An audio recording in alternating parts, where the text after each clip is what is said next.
जय महाराष्ट्र मित्रांनो, आज आपल्या ब्लॉगचा दुसरा दिवस. दुसऱ्या ग्राउंडवर जाण्यासाठी आपण काढली गाडीला लावली चाबी काढून गाडी गेली चालू. आता निघालो आपण रस्त्याकडे.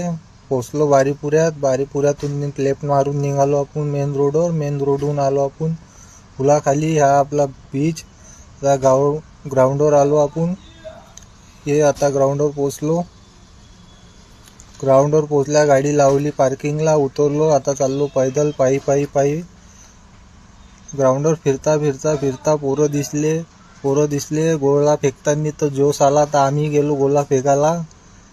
फेकला मग भूषणदानं गोळा आउट ऑफ द डायरेक्ट 22चा गोळा फेकला. आता थकलो थोडं तर बसतो. आता बॅनर टाकलं, बॅनरवर बसतो, थोडं आराम करतो. हे पाहू शकता मित्रांनो, ग्राउंडवर आपले पोरं क्रिकेट खेळत आहे, मजा करत आहे. आजचा ब्लॉग इथंच संपते. जय महाराष्ट्र.